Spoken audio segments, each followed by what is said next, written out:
Bismillahirrahmanirrahim. Assalamualaikum warahmatullahi wabarakatuh. Untuk mata kuliah getaran mekanis, pertemuan ini kita bahas tentang komponen sistem getaran, ya. Jadi kita bahas tentang apa saja komponen-komponen dalam suatu sistem getaran. Dalam suatu sistem getaran, komponen yang berpengaruh dalam sistem itu terdiri dari 4. Yang pertama adalah massa, yang kedua pegas, yang ketiga peredam, dan yang keempat gaya eksitasi. Dari ketiga komponen pertama, yaitu komponen massa, pegas, dan peredam, itu merupakan komponen yang dapat dilihat di sistem. Maksudnya adalah komponen yang ada secara fisik. Sedangkan komponen yang terakhir yaitu gaya eksitasi itu tidak terlihat wujudnya, tapi ada pengaruhnya dalam sistem. Ya. Yang pertama adalah massa. Energi dapat disimpan di dalam massa dan pegas dan diserap oleh peredam dalam wujud panas. Itu untuk energinya. Jadi energi yang terdapat dalam suatu komponen getaran itu energinya dapat disimpan dalam massa dan pegas dan diserap oleh peredam dalam wujud panas.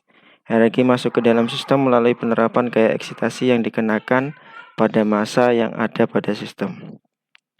Kita contoh komponen sistem getaran di dalam sistem getaran. Jadi ini ada massa. Terus komponen kedua adalah pegas dengan simbol ini. Dan komponen ketiga peredam. Sedangkan yang keempat adalah gaya eksitasi. Kita bahas yang pertama adalah massa. Massa diasumsikan sebagai benda tegar. Ini masuk ke dalam hukum Newton kalau massa. Jadi energi kinetik tergantung dari massa dan kecepatan benda tegar tersebut. Saya ulangi, untuk massa diasumsikan sebagai benda tegar, sedangkan energi kinetik massa itu tergantung dari besarnya massa dan besarnya kecepatan benda tegar tersebut. Dari hukum Newton kita ketahui bahwa gaya sama dengan massa dikalikan dengan percepatan. Dalam simbol di perkuliahan ini, Fm itu adalah gaya yang berlaku pada suatu massa sama dengan besarnya massa itu dikalikan dengan percepatan. X.2 atau X.2 di atas itu percepatan. Nanti kita bahas. Oke. Dari persamaan di atas dapat kita ketahui bahwa gaya atau F massa adalah berbanding lurus dengan percepatan. Jadi semakin besar percepatan, maka semakin besar gaya yang ada di suatu massa dalam sistem tersebut. Oke. Bentuk kerjanya dalam gaya adalah yang disebut kerja adalah gaya dikalikan perpindahan, di mana perpindahan tersebut searah dengan arah gaya. Kerja ditransformasikan ke energi kinetik massa. Jadi kerjanya dalam komponen pertama yaitu massa itu ditransformasikan ke energi kinetik massa. Energi kinetik massa di hukum Newton berbunyi besarnya energi kinetik massa itu berbanding lurus dengan percepatan, atau rumusannya adalah Fm dikali A. Jadi yang kedua adalah pegas. Pegas mempunyai sifat elastis, nanti arahnya ke hukum Hooke. Sementara massa pegas diabaikan, gaya yang bekerja pada pegas akan menyebabkan perubahan panjang pegas tersebut. Jika pegas bertambah panjang, maka gaya yang bekerja adalah gaya tarik. Sedangkan sebaliknya, jika pegas bertambah pendek, maka gaya yang bekerja adalah gaya tekan. Rumusan hukum Hooke yang berlaku adalah gaya yang berlaku pada pegas atau Fs, ya, Fs adalah gaya yang bekerja pada pegas, sama dengan K dikalikan dengan perubahan panjang pegas. Jadi X2 dikurangi S1. X2 itu adalah pegas setelah dikenai beban, dikurangi dengan X1 yaitu pegas awal. Di percobaan praktikum fisika dasar kemarin ada percobaan hukum Hooke, ya. Gaya yang bekerja pada pegas itu F sama dengan K konstanta pegas dikalikan dengan perubahan panjang pegas. Kerja dalam pegas ditransformasikan dalam bentuk energi potensial. Jadi kalau yang di massa tadi energi kinetik, kalau di pegas transformasi kerja itu dalam bentuk energi potensial, di mana energi potensial tersebut disimpan pada pegas, ya. Oke, selanjutnya komponen ketiga yaitu peredam. Oke, nantinya dalam bahasan selanjutnya peredam ini bisa dipakai ataupun tidak. Jadi komponen tadi kan ada 4 ya. Ada massa, pegas, peredam, dan gaya eksitasi. Jadi dalam suatu sistem getaran, peredam itu bisa dipakai, bisa tidak. Jadi misalnya getaran bebas satu dimensi dengan redaman, ataupun misalnya lagi getaran bebas satu dimensi dengan tanpa redaman. Jadi seperti itu. Jadi bisa dimasukkan dalam sistem ataupun tidak. Oke, kita bahas peredam.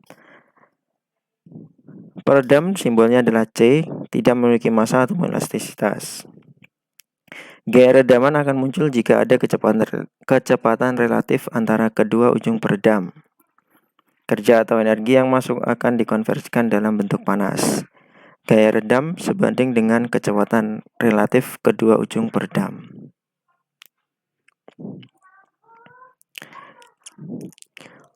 Hubungan antara gaya yang bekerja pada peredam dengan kecepatan relatif kedua ujung peredam ditunjukkan pada persamaan ini. Ya, Fd, F damping, F peredam itu sama dengan nilai konstanta peredam dikalikan dengan kecepatan peredam, ya. X.12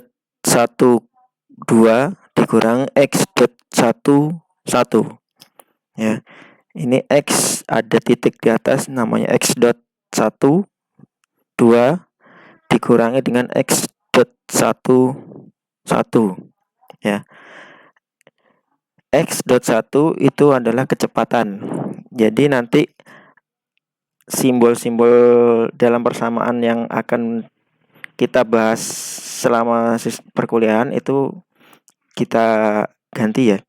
Jadi kalau misalnya dulu di SMA atau yang sederajat itu perpindahan atau jarak itu X, terus turunannya kecepatan itu V, sedangkan percepatan itu A. Kalau di sini simbol-simbolnya diganti. Ada X untuk perpindahan, X.1 untuk X.1 seperti ini untuk kecepatan, dan X.2 seperti yang di massa tadi.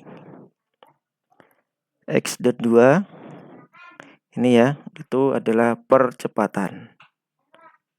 Jadi kita balik ke sini. Untuk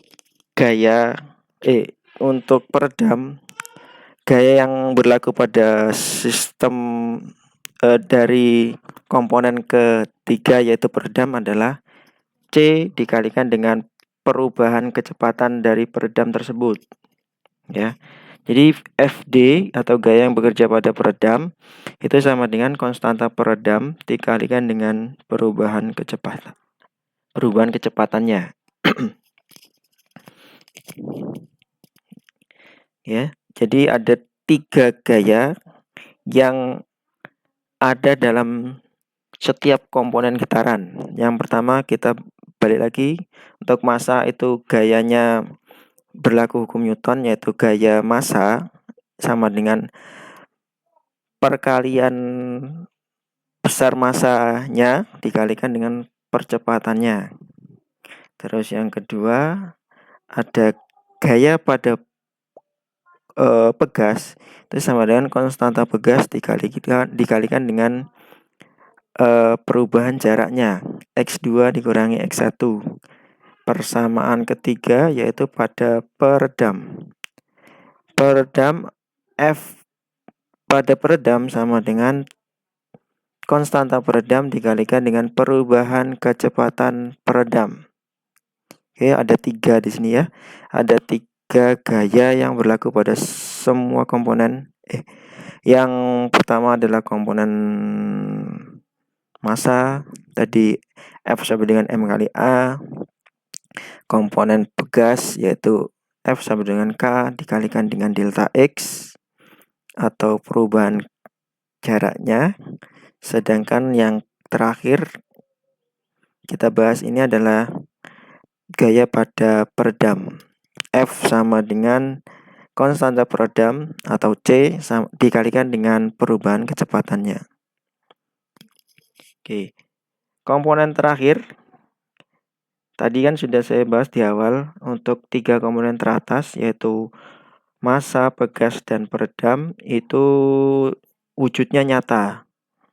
Ya, wujudnya nyata atau ada dalam sistem getaran. Jadi di gambarnya sistem itu ada berwujud. Sedangkan yang keempat ini, gaya eksitasi itu tidak ada wujudnya, tetapi pengaruhnya ada dalam suatu sistem getaran. Ya. Gaya eksitasi. Energi memasuki sistem jika diberikan gaya eksitasi atau gaya rangsang, ya. Jadi gaya eksitasi dapat diberikan melalui massa atau gerak eksitasi pada fondasi. Jadi gaya eksitasi atau gaya yang dapat menggerakkan sistem atau yang dapat merangsang adanya gerakan itu dinamakan gaya eksitasi. Gaya eksitasi tersebut merupakan fungsi terhadap waktu atau gaya kejut. Di dalam permesinan, gaya eksitasi umumnya akibat adanya ketidakseimbangan pada komponen berputar, seperti pada poros dan turbin. Gaya yang dapat menyebabkan sistem bergetar dinamakan gaya eksitasi. Jadi bisa disimpulkan, gaya eksitasi yang pertama adalah gaya yang diberikan melalui massa untuk merangsang suatu sistem itu bergetar, ya. Atau bisa dinamakan lain yaitu gaya eksitasi itu adalah gaya yang dapat menyebabkan sistem bergetar.